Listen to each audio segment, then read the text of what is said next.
For me, there's a whole ingredient that is intertwined into business, and it's simply you and what you have. Because what you have is going to be the secret ingredient of what you do and how you do it that will make people to want to do it with you.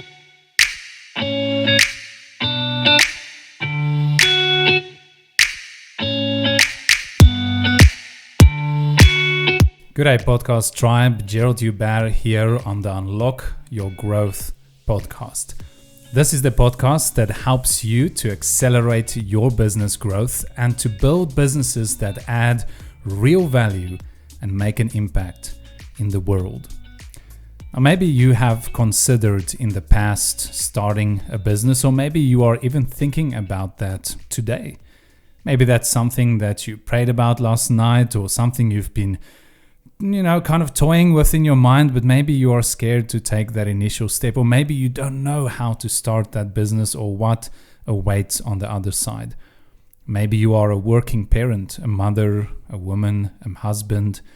Maybe you don't know how to find time or how to take the plunge, as they say, into getting into the business world. Well, today, together with my co-host, Christian Nyambui, we have a very special guest, and our guest today is going to talk all about this issue of starting your business and the challenges that you can expect and how to overcome those challenges. With us today in the studio, we have Nomvula Rakolote. Thank you so much for being here, Nomvula, and welcome to the podcast. Thank you, Pastor G. Thank you, Christian, and thank you for the invite. Yes, I'm so happy that finally we can have you here. It's been talking about it for a couple of weeks now, and finally we have Nomvula here sitting down in the podcast. So I want to tell you guys a little bit about Nomvula, because how can I say, it says, she's one of those people where when you meet her, you know that she's an amazing person, you can sense it, but you don't know how deep the well goes, because Nomvula is, if looks could be deceiving, like she has this mountain of knowledge and experience hiding behind her, just her smile and her incredible personality. And you would never think that she has been in so many places doing so many things. But Nomvula has over 24 years in work experience, both in the public and the private sector. She is an Adjunct Professor within the built environment. She's currently a consulting CEO in another company. She's an author that's doing very well at the moment. She's ready to release her next 500 copies of her book, and then also a new book coming out later. And she's also a performance and leadership coach. So, there's so much that we can say about you, Nomvula, but I think maybe we can start with a personal question, right?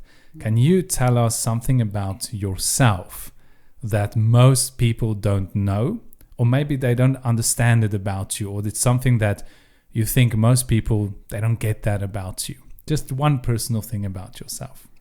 I think one personal thing is that I am a hard worker, but people ascribe it a lot to hardworking. But I think for me, it's childlike faith. I think that's what people don't know about me, that is childlike faith, and it's what has carried me through. Wow. Wow, that's beautiful, because without faith, it becomes extremely hard, especially in the business environment. Things are going up and down, and you've been there many, many years, so you have the experience to tell the story of just how hard it can be. But you are here today, and yes, you have an amazing story to share, and we're excited to hear that. So actually, I would like to start off the story with maybe going back to, I know you were working before full-time, a mother, you were in business together with other people, but you were working full-time there. Like, what made you to start thinking about starting your own business and taking the leap of faith into going into the outer world? I knew that it took some time for you to actually do it, but what made you to start considering that idea? I think what I can mention is that, without now giving away my age, is that issues of business and entrepreneurship is nothing that we've really been familiar with, especially growing up in the township. What you would see is your tuck shop and, just the small businesses around. But growing up, you don't really know what it takes. And now that you are grown up, you actually see that those people are entrepreneurs of note because they've been there for years. But entrepreneurship has never been in my mind. But how I started to think about business, I can specifically remember it was in 2011. I was at church and Bishop Soli Lalamane was preaching, and he said on that day, my topic is soar to a higher dimension.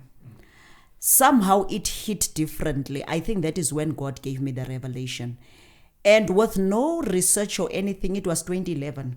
I wrote down the name of my company and I said Advancement Solutions. And I put a tagline that says soar to a higher dimension. Wow. It ended there. But what I did, immediately that week I registered in 2011. I was not even thinking about business. I've never thought about business. No one was even a business person in the family. I left it there, registered, and I just kept on paying these annual fees. Somehow I started to put thought into it. But because I was no technical expert, I never knew if I start a business, in what exactly would I start a business? So life continued. And in 2015, I felt that, no, man, I really want to start a business. Wow. But I still did not know what kind of a business. But as we become tired of the corporate world and the corporate sector, when you are in these leadership roles, when it's time to go, you have to acknowledge and feel that, you've outgrown whatever it is that you have done. So in 2018, in January, I remember when I was praying, I said, God, this year can never end without me having a business. Undefined, no company profile. I was really unsure. But I started to find a company, office at Spaces, because they've got these offices, where it's quite easy, because they give you all of the support and so on. And it was my son actually that kept on saying, you are working so hard where you are, because I was the CEO at one of the statutory bodies of public works within the construction sector. And what he said to me was significant, to say, you are the CEO, you are reporting to the board. That board is not there. They only meet you quarterly. So in essence, you are running a business. And I started to see the business differently. He says that's exactly running a business, because you've been here for 10 years. You started with 5 employees to 41, from a turnover of 4 million to over 80 million. Wow. And your board members come once a quarter. Yes, there is a finance committee once a month, but technically, that's what it takes to run a business. And I never saw it that way. And what I love about our children, they're daring. I love the youthful energy. They are not afraid. So I started having this office space. Then I started to feel guilty that I'm busy paying rent and I want to start a business, but I don't know what business it is. Now, when the Association of Construction Project Managers advertised and said they are looking for a part-time CEO, then I thought this is the opportunity to start a business, and the childlike faith kicked in. I applied and I said to them, it's fine, I can be your part-time CEO, but I can be a consulting CEO. So I will have to be a CEO through my company, and they agreed. And that's how my business started. With no company profile, and I was in it.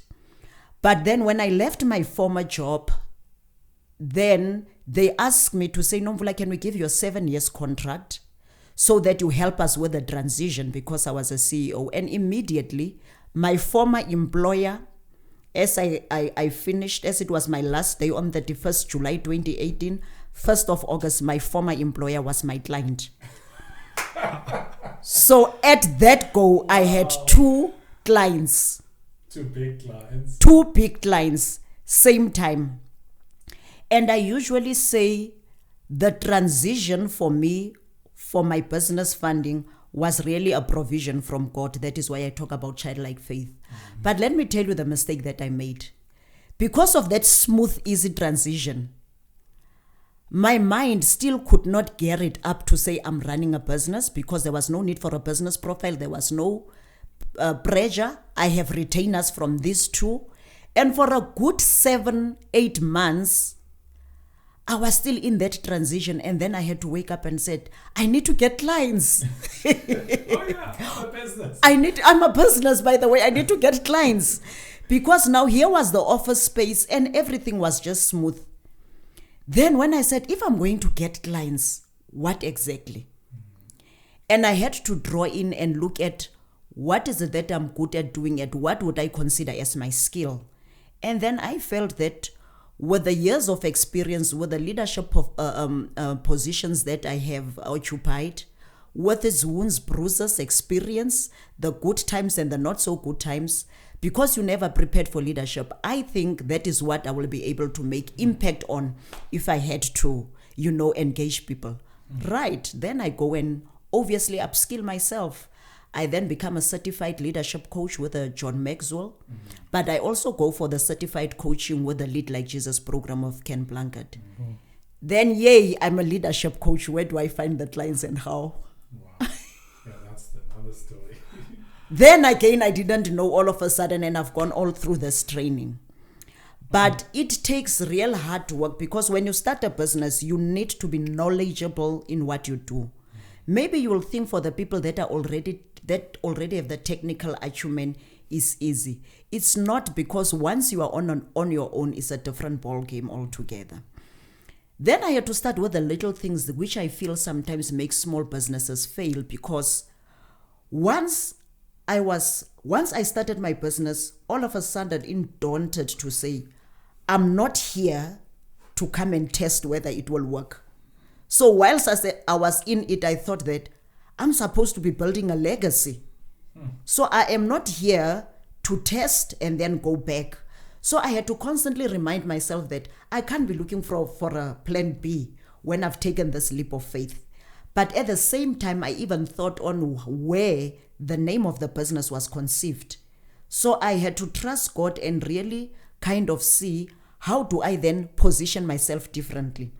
So one of the quick things that I did was, number one, the business had to be as compliant as possible. So I found an accountant. One of the things is that if you are not an accountant, don't try to want to be now an expert of everything.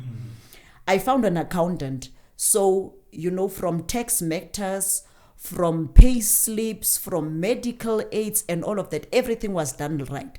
The excitement when I got my pay slip with the name Advancement Solutions, to think this is my pay slip from my company, and then I now employed my son, who gave himself a nice grand title to say he's the business analyst. Because now he would look at all these other opportunities. So for the first thing is compliance matters, because even if big companies come and they want to collaborate with you, if your papers are not in check or are not compliant, it becomes a problem. So for me, that was the first thing. Everything that needed to be there, I had, including, I had to even now learn to look at my own finances. I had to have your Sage Pastel, where I do recons. I've never even done accounting at school, but the accountant taught me and said, let's integrate it to the bank so that you can keep everything at check. I've been doing audited financial statements on an annual basis. I have an accountant on retainer to look after all of those matters. So for me, that was number one. Now the issue had to be company profile. Eventually, I ended up having one. But it was just, I didn't really need it, because now people came to me because they know me and they know what I am capable of. So what I've learned in business is that in as much as you have the company profile, but sometimes people come to you as a person. One of the things that I had to do, I really had to sit and evaluate, and I would engage people to say, why would you want me to do this?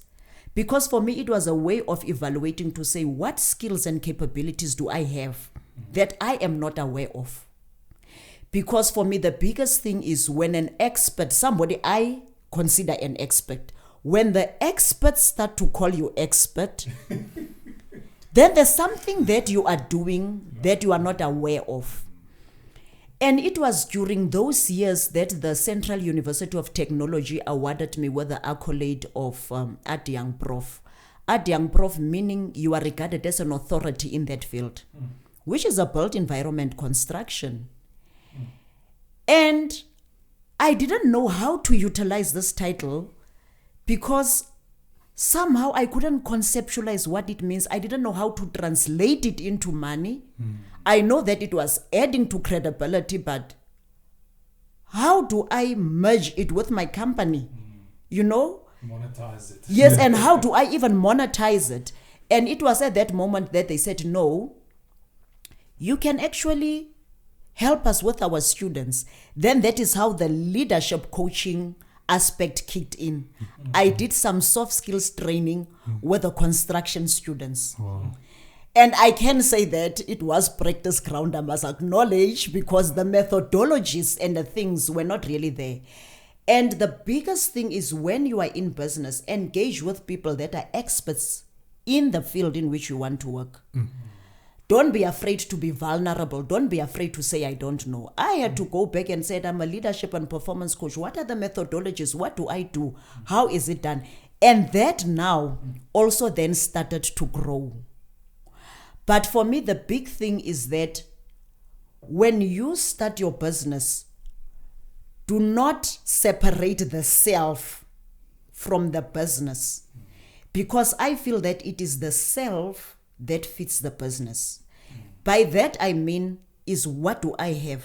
What are the capabilities that I have? What are the things that I'm naturally talented in, and how can I further enhance them? Let me give you an example. I talk a lot. A lot of people would say that. So you can take it negative, but if you choose to take it positive, then you can say, I'm a good speaker. So if I'm a good speaker, what am I doing with that? Because what I'm saying is that when you start a business, also look at you. You are so resourceful as an individual. Then I said, okay, if I speak well, what are my shortcomings? Then I started to do the Toastmasters program, where they teach you, how to speak, because I speak very fast, how to pause and all of that. I had to be humble and not rely on the fact that I've got 24 years experience. I was a CEO. I had to say, I need to learn. So that is where I started. Then I said, okay, if I want to become a leadership coach, what is needed? Then when I did my research, you can never go wrong with the research. I saw that, okay, most leadership and performance coach are professional speakers. Then I said, how do you then become a professional speaker? Then I started to join the association of professional speakers, and that is where I met Pastor G. But in that, because of the cushion that I had from my business, I had the opportunity and I could use the time to then further upskill myself and pay for upskilling myself within the company. So then I said professional speaking. Then that is how I then became a professional speaker and ended up doing the leadership coach. Whilst I was now in the professional speaking section, I heard of boot camps and all of these other beautiful opportunities. I went to a boot camp. Then I heard, no, if you want to be a professional speaker of note, they said, if once you write your book, that's, I remember how Chris put it. He said, you know what, that is a business cut on steroids. That's true. And that is how then I forced myself to write the book.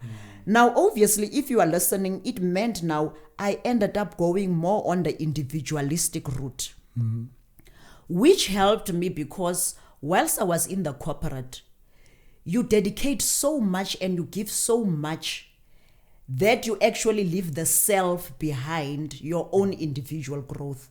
And I think when I went on my business now with this transition funding from the two corporates, I was then able to fulfill what I yearned for when I was in the corporate, which I didn't have a chance to because you have to give all of your attention there.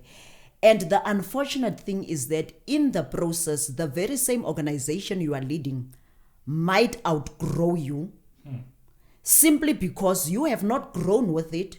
You've grown it, but you have not grown with it. And for me, that is what happened to me. So I think that is why when I was now in my business, I slanted more on developing myself a lot. And I started now to find mentors And there's various mentors in terms of what you want. For professional speaking, it was somebody different. But for where I want to go and how I navigate now the entrepreneurial field, I had to go to somebody that knew me. So it is the mentor, the person that mentored me now is Professor 𝐁𝐂𝐂𝐄𝐋𝐄, who was my manager back in 2003. Wow. I specifically went back to him because in 2003, 2002, he told me that I've got so much potential, the sky is the limit. Then all of a sudden, when I felt it seems as if I am going to the sky, I had to go back to the drawing board and I had to look for him. It was easy to find him because then he was still the political analyst. So I had to get his contact numbers again and said, what did you mean in 2001, 2002, 2003, when you said I've got so much potential, the sky is the limit? When he gave me the feedback, then I said, this is where I am. And I was able to then navigate the route together with him. Now, on the business itself, you listen to all of these podcasts, all of these advices. Don't work in the business, work on the business. I never knew whether I'm working in or on at any given time. But somehow, I ended up consolidating my experience with my new source of empowering and upskilling myself. And that now started to call for partners and people that wanted to collaborate with me. Then one of the partners was Stephen Logan, who does digital certificates. It's a UK-based company, but they do have a local company here. Then he said to me, Nomvula, I once worked with you. Now that you are having your business, can we register your business to be the value-added reseller? Just like that, here I have again now a big collaboration. And for me, something that was big about it was that we will give you a commission. And other people never see the opportunity because opportunities never come the way that we want them or the way that we perceive them to be. So they said, we'll give you a certain percentage of commission, but we register your company as a value-added reseller. Now, there are times that people will say, no, it's fronting or have all of these names. I had to look at it, analyze, and obviously, because I'm Christian, you discern and you ask for guidance from God. Then what I actually realized was that this company is a credibility sponsor. Because if they register me as a value-added reseller, I now have clients that I otherwise would not have had. And it is mutually beneficial. So what I would say, if you are running your business, what would work, especially with what we've seen now with COVID, is that collaborations go a very long way. But don't just go out of desperation. Discern and look whether it is aligned in terms of what you want to do. Now, if you can ask me where am I now without having to give the whole long story, is that I had to sit and remind myself, I'm not here for short term. I need to build a legacy. And looking at what is happening even economically, I have to think, what happens if my children cannot get a job? And that gave me a different drive altogether. And when I sat down, one of the important things I said was, okay, I looked at the age of the people that know me, who were my credibility sponsor or who are my credibility sponsors. I said, in the next 10 years, they will no longer be working, meaning their voice will be heard, but it will not make the impact it used to make. And I cannot rely on my previous achievements because anybody that's going to know me 10 years from now won't go, she was a CEO in 2010 and whatever. It no longer matters. So I had to sit down and say, I've come this far.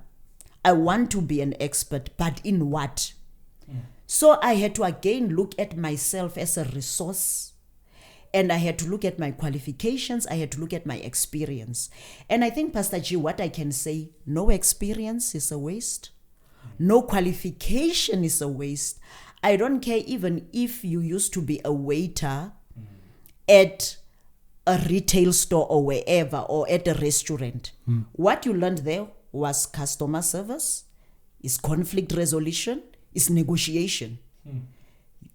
But if you water it down to just the waiter, that's how you will see it.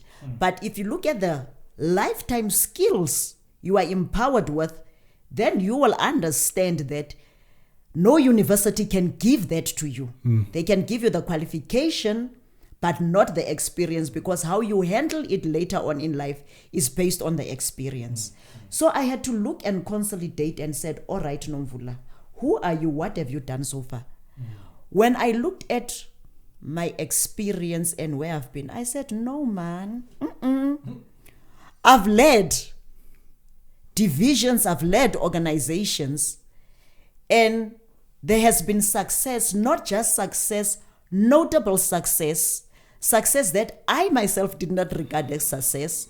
And now if you have endorsements from academic institutions for a job well done, then I said, no, surely then it means, Mos, I'm a corporate strategist. It means I can strategically lead organizations. Then that is why then I said, now it means I must do my studies. I must study. So that is why now I've enrolled for my master's in corporate strategy with Gibbs. And as I'm doing that now, I'm already writing that I'm a corporate strategist because I just need the qualification, but this is what I've been doing. So I think what I can say, if you are busy running your business, look at what you've been doing, even in your own business, where you have made success. See how you can translate that to a recognizable expertise, because unfortunately people also engage with you based on your expertise. So your personality will not go with you forever. The good work and the good luck, luck runs out. But it is when you've been transitioning, and with me now, God practically carrying me, I cannot rely on that forever. The thing is then, what do you do now that you are in this position? So that is where I am. I'm loving it because it means I can write my books. It means I can study. And then it means I can do the work at my own pace. But the most valuable is being able to take my daughter to school and pick her up.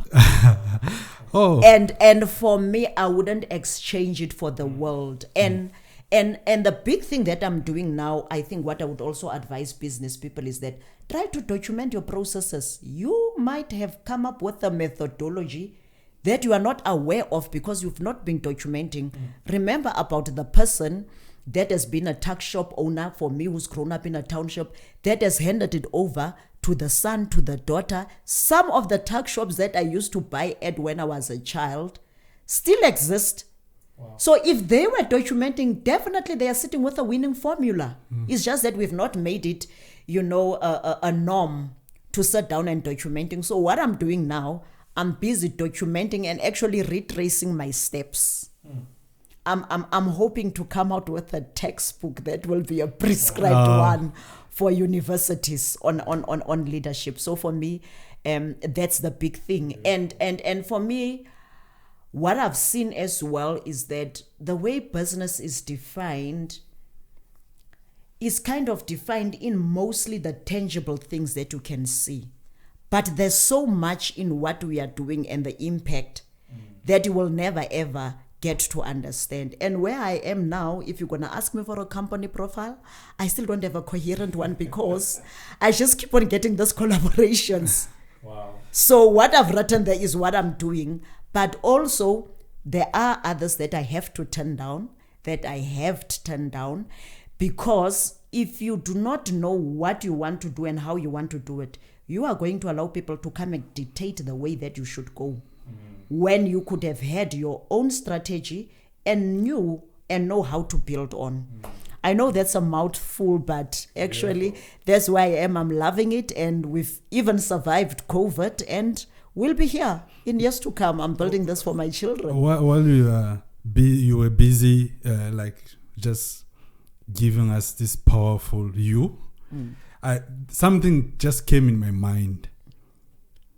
As a mother, or as a mother and a woman, what was the challenge, or what is the challenge that you are facing in this environment of entrepreneurship, or as a corporate? What what are the challenges that you can tell us, and then what have you learned from those challenges by overcoming them? Okay. I think what I can tell you is that it's actually the reverse for me. Because when I was in the corporate, this thing of balancing work and life, for me, either I didn't know how to do it, but from my perspective, I don't think there's even such a concept of being able to balance. Sure. Because I actually ended up so much being at work, and it also had to do with your own leadership, that you are at work, you are working 12 o'clock, 3 o'clock, you are up, you are forever working. And the biggest thing for me, the challenge when I'm looking at it now, was that, you know, when you are a leader, leading an organization of 5 people, 10 people, 15 people, is not the same as the company grows. So I think that is the first thing that overwhelmed me. And that affected my family life. Meaning now, you are not there for the children, you are not even there for the husband, you are forever busy. There was a time that my daughter had to have an au pair, a driver, and then at the end of the day, there was somebody at home looking after her. Then I realized that I've outsourced my motherhood. Sure. And who is instilling values on this child when I am forever busy? And it is to those parents that are saying, I'm working so hard to give you everything. That everything is not really what the children are looking for. And a moment of truth that I had to face was when my son was studying in Cape Town. He came back to study in Pretoria because the relationship is so open. Then he said, I'm coming back so that I can be with my sister because she is growing up with 3 strangers. Sure. That was my defining moment. And I realized that there's nothing that is a balance. Now that I am working on myself, or for myself, I kind of said, and we also have to deal with the guilt. We also have to forgive ourselves. So for me, it was the reverse to say, now I am going to make it my intentions to balance the time, to make time for the family, and to make time for the children. And I am telling you now, I remember one day acknowledging to myself, when I was engaging my son and enjoying the brilliance, the thought patterns and all of that, then I thought, scary. I said, God, if my son had to pass away whilst I was working, if the friends were going to speak about him at a funeral, they were going to talk about somebody I don't know. Scary. Wow. That's what I realized. So now working on my own has actually now made me to spend so much time with family. Even the children that I make it my intention, I don't do meetings after 2. I don't do meetings at 8 because I take my daughter to school, I pick her up. There are days that I'm not available, and I'm not afraid to indicate that, to say I'm not available. There's companies that I work with, and they know that I do not do meetings at 2 o'clock because I must fetch my daughter. Unless she finishes at 4 or 5, I can do a 2 o'clock meeting, but you will have to come to Pretoria. It's as easy as that. That is also the nice thing about entrepreneurship. And I'm not saying it arrogantly. I am saying in a way that says there comes a time where you really have to understand and negotiate, not from a point of weakness, not from a point of frustration, and also not from a point of wanting to dominate or to dictate, but from a point of saying, can we exchange and help each other? So where I can, I do the meetings in Johannesburg. But let me tell you, the online has made it so much easy. Yeah. So I think it has dealt for me with a whole lot of things. So for me, the balance was really only intentional now.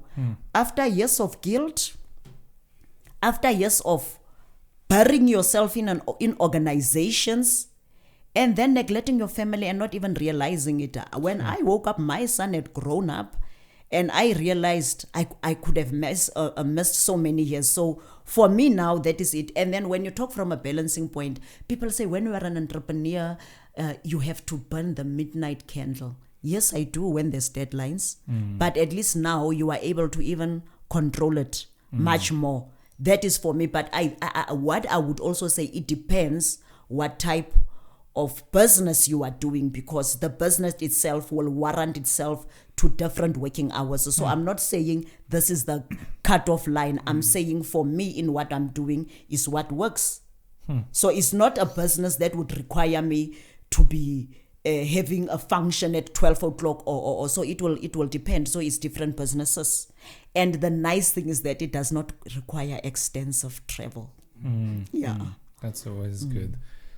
Wow, that's beautiful. Thank you so much, Nomvula. Like, you have mentioned so many things already that is just so valuable to us and to everybody that's listening. I know that they've already received a lot of value. And it's interesting because you kind of you started your business, but it kind of happened to you as soon as you were willing for, to start the business. And then you had those two opportunities which set you up for quite a while in order to kind of think about it carefully and so on.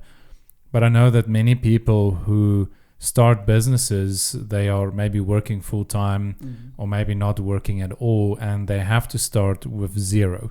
They don't have, the clients. And I know you didn't know you were going to have those two clients either. So you made those decisions before you knew about the clients. But just from a practical point of view, and you already mentioned a couple of things like having your legal documentation for the business in order, collaboration, balancing. You've mentioned quite a bit of things, but I just want to, maybe you can just put it into a shorter order. What is your recommendation for somebody? Let's say there's somebody listening to the podcast today and they're saying, I want to start a business. Maybe the person is maybe working full time, maybe not working at all, but I want to start a business. Where should they start? What should be the most important thing that person that's listening to this right now needs to address first before even looking for clients, because that's that's the other end of the business. But like you said, there's the whole back end of the business. It's not everything is not on that side. So what would your advice be to that person?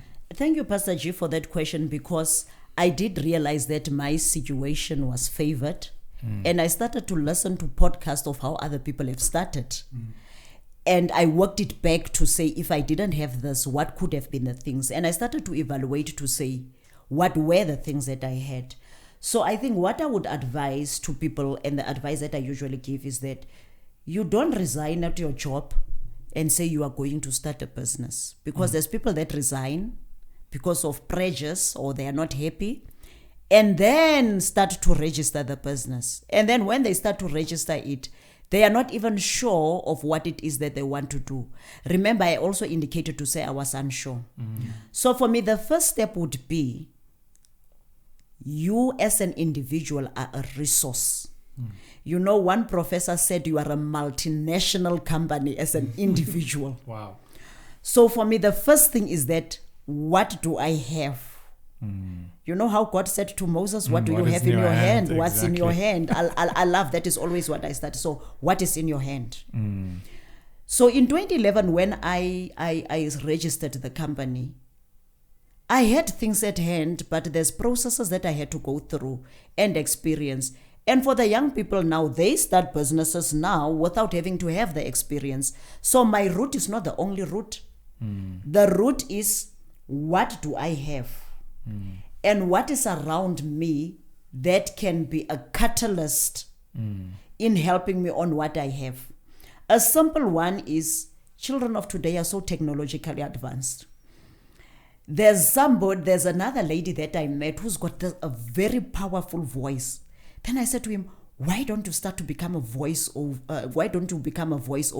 artist? And she's still working.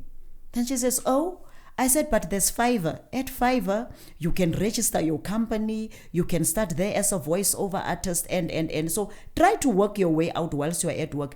And please declare there's company policies. Yes. Otherwise you'll be kicked out. Yeah. So conflict of interest. please look at conflict of interest and all of those. So those are the first things. So for me, the first step is that, what is in with you? What is it that you have in your hand? And there's a group of youngsters that I'm mentoring, and we've started to work on a program to say, what do I have?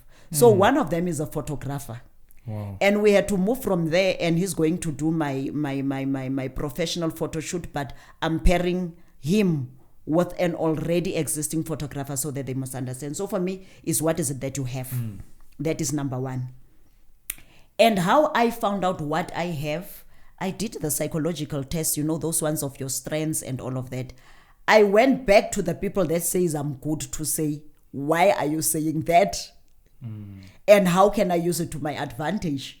So my mentor, as I've indicated, said to me, Nomvula, you easily coordinate, you are a negotiator, you speak well. Now this is now even before the experience. So I started to look at common factors of what is it that everybody's counting. So that is what maneuvered my route to say, let me do Toastmasters. And one said, you speak well, but you speak fast, Nomvula, you can lose people. Where you can be helped is at Toastmasters. Wow. And I went through the session. Then when I was at Toastmasters, I entered competitions. I did everything that I should, and then went to professional speaking. So already there, I started with what I have. And for me, the big thing is that don't want to go and do what Pastor G is doing because it's working for him. For me, there's a whole ingredient that is intertwined into business, and it's simply you and what you have.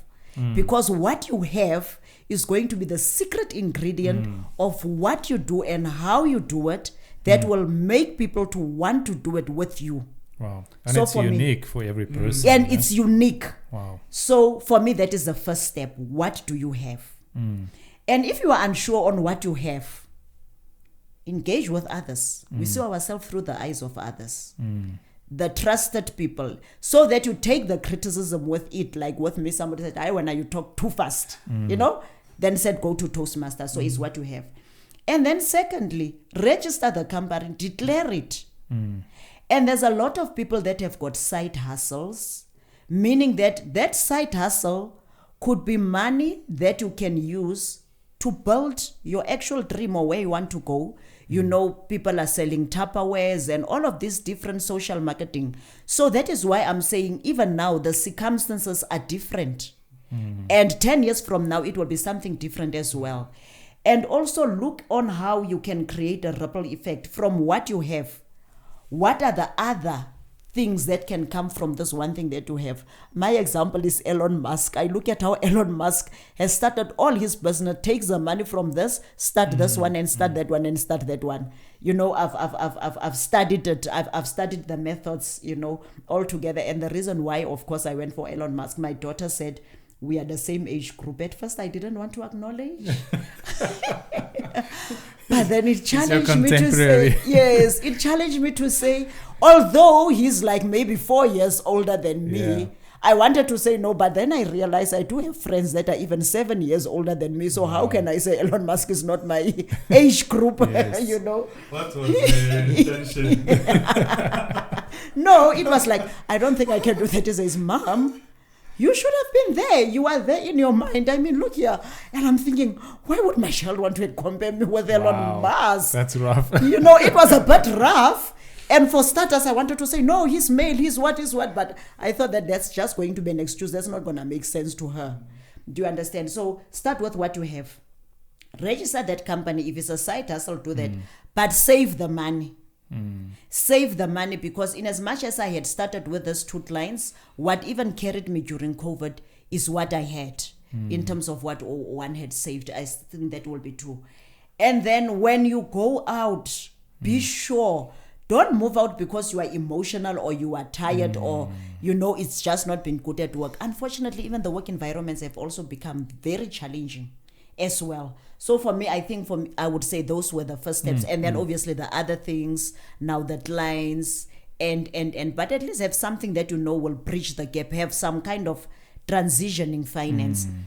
But the beauty as well, now there's so many opportunities of this venture. What is this? Is it venture capital? Companies, the companies that can fund, there are. I know that people criticize, the government funding institutions, but they are there to assist. The big thing as well is that if you do not know how to do it, how to write, please write and then get somebody to check it. But the most amazing thing is that there's so many things that you can find online this time.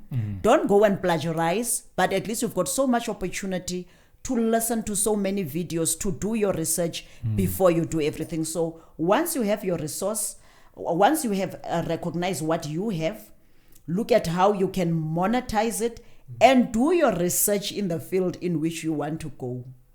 Yes, you can stop and start, but what is important is that you have to move forward. So somebody else could be saying that I'm talking from a privileged position in terms of how I started. But let me tell you, if I didn't know what I want and if my eyes were closed, I wouldn't have seen that opportunity. Because when they offered me the job, then I said, how about I become a consulting CEO, you do it through the company. And there the company started. So if I was not determined on what I want, I wouldn't have seen that opportunity. Yes. So you could be sitting in people that can advance your business tomorrow. But if you are not constantly evaluating and looking at what you have and how you can help others and believing in that and believing in your God-given capabilities, you will not be able to move. I am giving that example when a Pastor G, because I once had the opportunity to sit as non-executive director in one company, SIP project managers, sitting with the most influential people around the table. But because of I was not awake to the opportunity and to the table that I'm being invited at, I never, ever saw any opportunity of even starting a business or what I could bring on the table. Networking with them. Yes, I accepted what they said I am bringing to the table. But I never evaluated and said, am I really bringing this? And if so, how can I enhance it? So if you are asleep, you will be asleep even in terms of your own capabilities and skills. Simply because somebody say it in a way that was not constructive. Like me, Nomvula talks a lot. Then I thought somebody said, but you are a good speaker. Then I harnessed on that. Just need to be shaped. Those Yes, it just needs to be shaped. So look at yourself holistically, including the rough edges. There are mentors that are able to help you polish and go forward. So the two things that I think I'm hearing you saying is, number one, you need to analyze, like you need to be observing the environment, observe who you are, what do you have to use, analyze, make sure that you understand what is it that you want to do, what's going on, and then the second part is to plan your transition into the business. There's an old saying that says opportunities comes to the prepared. Yes. Those that are prepared are the ones that not like we can say they find opportunities because, like you said, your eyes are open towards those things, and many times opportunities come, but we miss them because we have not been prepared or we haven't been analyzing the environment or ourselves to see that there is opportunities here. So thank you. Those are amazing tips. And can I just also interject on that Yes. one? Let me also add, we look at the people who are bringing those opportunities, and it is out of undermining people sometimes that opportunities passes, because you've already formed this picture to say this is a person that will bring the opportunity. So the opportunities never come in the way in which we expect them. Exactly. Yes. Wow. Beautiful. That's very true. We've seen that over and over again. And we have seen, with starting our company in the beginning of this year, how it keeps on changing and evolving as new opportunities come, as we develop even our own. You were talking about your business. What is the word now? It's gone. Not the business plan, but your Business profile. Business profile. Thank you so much. It's constantly changing because as we grow, we see things differently, and which it should be that way. It shouldn't be a stagnant thing. But wow, Nomvula, there's so many things that we didn't even get to, but unfortunately we have run out of time for today. But thank you so much for being here today.